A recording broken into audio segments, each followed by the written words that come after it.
요 벤토나이트는 5g 정도만 준비하시면 됩니다. 뜨거운 물 100ml에 이 5g의 벤토나이트 분말을 넣어서 섞어주면 됩니다. 오늘은 술이나 식초의 청징제로 사용되는 요 벤토나이트를 가지고 식초를 한번 청징하는 과정을 영상에 담아 보겠습니다.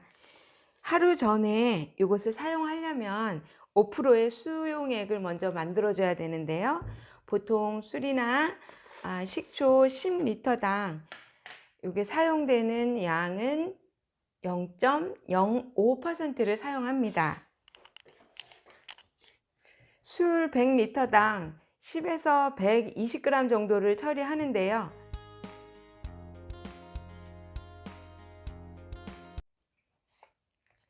요 벤토나이트는 5g 정도만 준비하시면 됩니다.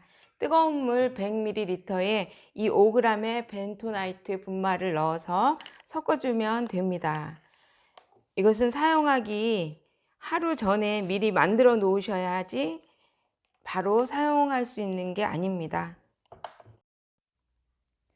청진제 종류로는 폴리페놀성 이런 물질들을 제거할 때는 남백이나 젤라틴 등을 주로 사용하고요. 세포벽의 물질을 제거할 때는 펙틴 분해 효소 등을 사용합니다. 상업적으로 많이 사용되고 있지요. 오늘처럼 단백질을 제거할 때는 벤토나이트, 탄닌, PVPP 등이 주로 사용이 됩니다. 이 벤토나이트가 물에 잘 녹아서 약간 점도가 있는 그런 평균된 상태에서 식초나 주류에 그 속에 있는 이물질들, 단백질 등을 특별히 더 끌어당가서 청징하는 그런 역할을 하게 됩니다. 원료 속에 있는 단백질을 제거해 주는데 도움이 된다고 볼 수 있습니다. 자, 이제 잘 녹았습니다. 이대로 뚜껑을 덮지 않아도 됩니다. 이 상태에서 하루 정도를 지나다 보면 이 수용액을 사용할 수 있게 되는 상태가 됩니다. 이제 벤토나이트를 이용해서 제일 먼저 이렇게 5% 수용액을 만들어 놓는다는 거, 요거를 기억해 주시면 되겠습니다. 요 벤토나이트 분말은 식초뿐만 아니라 주류에 술을 만들었을 때 그 혼탁한 그런 원인 물질들을 제거하는데 주로 많이 사용되는데요. 술을 만들고 술이 혼탁했을 때 이 벤토나이트 이렇게 5% 수용액을 만들어서 청징을 해도 됩니다. 이게 굉장히 많은 양이지요.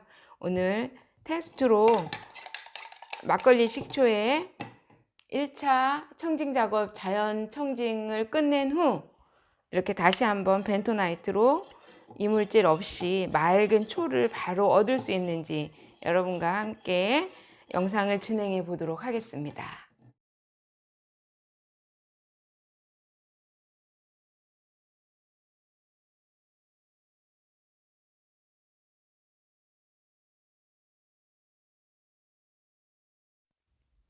네, 하루가 지났습니다. 이제 식초 뚜껑을 열고 잘 만들어진 5% 수용액을 이렇게 섞어주면 됩니다. 벤토나이트를 충분히 팽융시키기 위해서 24시간 정도를 방치하는데요. 중간에 한 번씩 더 섞어주면 좋습니다. 자, 벤토나이트 청징 시작하는 날짜도 꼼꼼히 이렇게 라벨을 써서 붙여주고요. 아무래도 자연 청징이 좋긴 하지만 굉장히 시간이 많이 걸리고 있습니다. 그래서 저는 1차적으로 이렇게 자연 청징을 한 후 그 다음에 저는 이렇게 벤토나이트를 사용하는데요. 처음부터 벤토나이트를 사용해도 됩니다.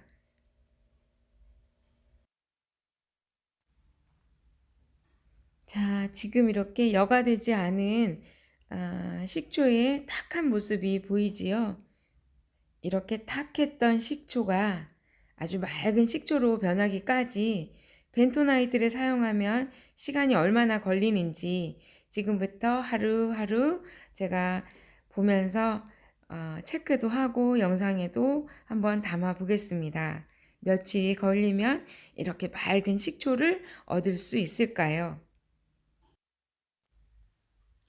자연 청진으로 맑고 투명한 막걸리 식초를 얻었는데요.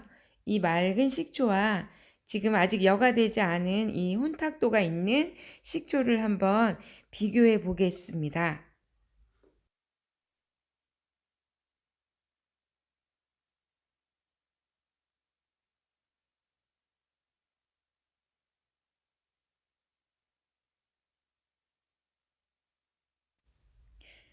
멀리서 봐도 육안으로 보기에 확실하게 차이가 나지요. 왼손에는 맑은 식초, 오른쪽에는 지금 여과를 진행 중인 그런 식초입니다. 이렇게 혼탁했던 식초가 이렇게 맑은 식초로 변하기까지 맑아지는 그 과정도 영상에 한번 담아 보겠습니다. 네, 어제로부터 만 하루가 지나고 이렇게 살펴보니 상부가 많이 깨끗해진 걸 볼 수 있습니다. 이 아래에 약간 두꺼운 층을 가지면서 침전물이 쌓여 있지요. 어제 날짜 그리고 하루 만에 이렇게 많은 침전물이 생겼습니다. 벤토나이트의 주성분인 실리케이트의 음이온 부분과 단백질의 양이온 부분 사이에 서로 상호 결합 반응하여 이런 침전물이 형성이 됩니다. 벤토나이트가 물에 이렇게 분산되었을 때 불용성의 실리케이트가 작용해서 음이온을 가지며 이렇게 표면적은 매우 넓습니다.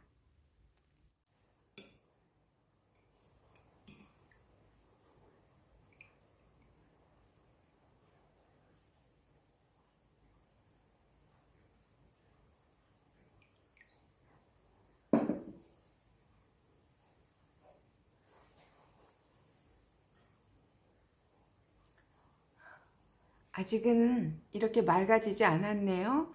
눈으로 볼 때는 많이 맑아 보였는데 이렇게 잔에 따라 보니 조금 더 시간이 필요로 하는 것 같습니다. 오늘은 하루니까요. 오늘로 한 일주일 정도가 지났는데요. 이 아래 부분에 이렇게 두꺼운 침전물을 볼 수 있지요. 벤토나이트를 사용할 경우에 단점이라고 하면은 단점이 될 수도 있는데요. 이렇게 두꺼운 침전층이 생긴다는 게 단점이 될 수도 있습니다. 한번 어느 정도 청진이 됐나 떠서 확인을 해 보겠습니다. 눈으로 볼 때는 이렇게 약간 미색을 띠고 있는데요. 많이 맑아진 듯 합니다. 일주일 정도만 지나도 이 정도까지는 맑아질 수 있습니다. 맑게 청진이 완료된 막걸리 식초하고 비교를 해보면 확실하게 그 투명도를 더 볼 수 있겠지요. 이렇게 맑아질 때까지가 최종적인 완료 상태가 되겠습니다. 시간이 좀 더 필요하겠네요.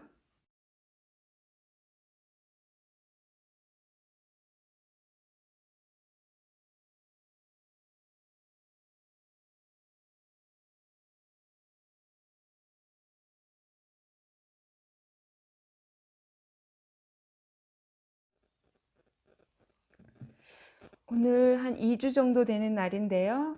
식초를 한번 확인해 보겠습니다. 어느 정도 청진이 진행됐는지. 여전히 처음에 만들어져 있던 이 벤토나이트 층은 이제 조금 단단해진 것 같습니다.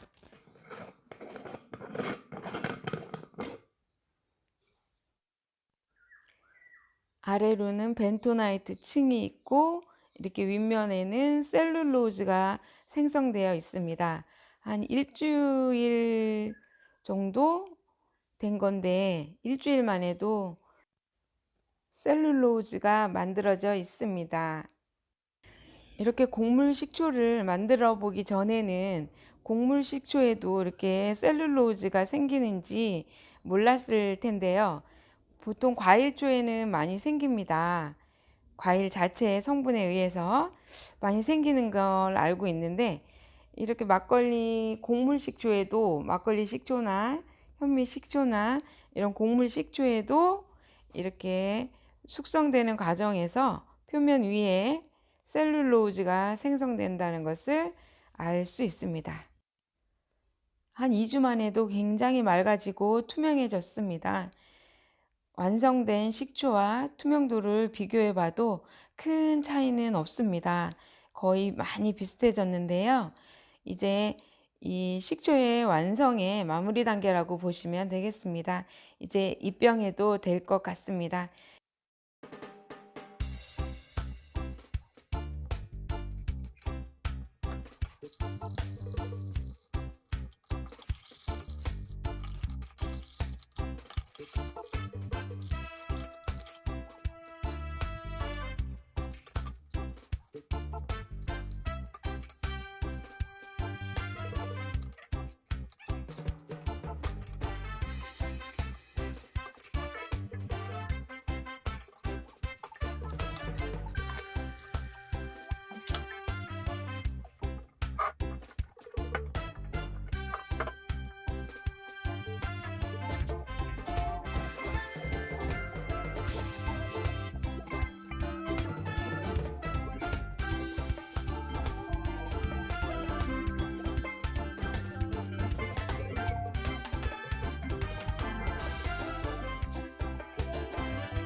이렇게 해서 2주간 동안의 벤토나이트를 활용해서 식초의 청진을 한번 진행해 봤는데요.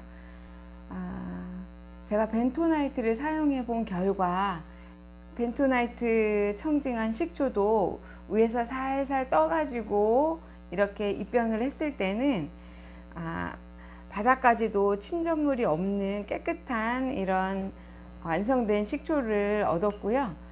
그 이상 계속해서 이렇게 이제 건드리다 보면 마찬가지로 이 부유물들이 섞이게 됩니다. 면보를 통해서 한번 더 걸러주면서 입병을 하게 됐는데요. 그 후에도 입병 후에도 이 안에 보면 이렇게 벤토나이트의 이 그 층이 그대로 있습니다. 요거는 조금 더 시간을 이대로 두고 이 벤토나이트 층이 어떻게 더 긴 시간 동안 청진 작용을 하는지 제가 요 입병된 상태로 한번 더 살펴보도록 하겠습니다. 근데 이 벤토나이트를 사용하는 것도 처음에 생각했던 것처럼 그 단단하고 두꺼운 셀룰로즈처럼 그런 똑 떨어지는 층이 아니라 미세한 그 벤토나이트 알갱이가 결국은 이렇게 침전물로 만들어져 있다는 거, 그런 상태가 됩니다. 그래서 결론적으로 얘기하자면은 벤토나이트를 사용을 해도 우리가 이 침전물을 완전히 쉽게 제거하기는 그렇게 간단하지는 않다는 결론을 얻었습니다. 우리가 자연 청진을 해서 위에 맑은 초를 얻는 것과 같은 방법으로 이것도 진행을 하는 게 맞을 것 같고요. 사실은 이런 층이 있을 때는 입병을 하지 않는 게 옳겠지요. 요 세 병은 일단 제가 담았으니까 요 입병된 상태에서 요것을 좀 더 확인해 보도록 하겠습니다. 이거는 그 전에 제가 요거는 현미식초입니다. 현미식초를 지금은 입병한 채로 요것도 한 1년 정도 된 그런 식초인데요. 이 맑은 색이 조금 더 차이가 나는 걸 보실 수 있겠지요. 자연 청진을 하는 방법이 가장 쉽고 간단한 방법이라는 것과 또 벤토나이트를 사용할 때는 좀 더 시간은 짧아질 수 있다는 거지요. 그러니까 어떤 방법을 선택하든지 간에 마지막 끝까지 이렇게 걸러내는 정성이 필요하다는 거. 자연 발효 식초를 얻기 위해서는 발효되는 그 과정도 있지만 숙성 후에 관리하는 이 과정도 상당히 손이 많이 가고 정성과 시간을 필요로 하다는 것을 알게 됩니다. 벤토나이트를 사용하기는 참 간단하지요. 벤토나이트 분말을 한 0.02% 정도로 사용해서 10리터당 5g 정도를 사용하면 되겠습니다. 그렇게 간단하게 사용을 해서 이렇게 쉽게 청징하는 방법도 있고, 오랜 시간, 긴 시간을 통해서 우리가 이렇게 자연 청징 방법을 사용해서 긴 시간 동안 얻을 수 있는 이런 방법, 두 가지 방법이 있겠습니다. 가정에서 간단하게 사용할 수 있는 이 두 가지 방법 중에서 원하는 대로 한번 해보셔도 좋을 듯 합니다. 간단하게 이렇게 우리 생수, 이게 한 250ml, 500ml, 생수 500ml에 식초는 한 이 정도만 넣어도 됩니다. 자기가 먹는 양만큼 조금씩만 이렇게 안전 코크가 있는 병을 입병을 하시면 훨씬 더 사용하기가 편하겠지요.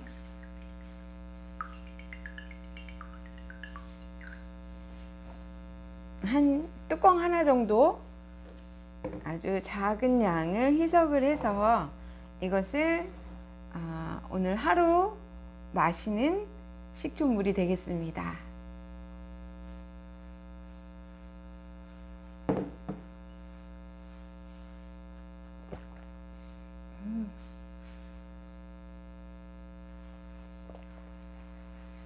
쉽고 간단하게 먹을 수 있는 우리 건강한 음료 중에 자연 발효 식초 음료가 되겠습니다.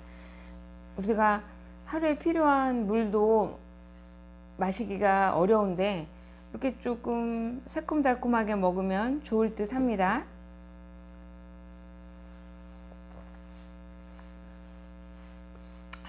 맛있어요. 물맛이 이렇게 좋을 수 있나요? 자연 발효 식초 조금만 넣어서 드시면 상큼한 물맛을 즐기실 수 있습니다.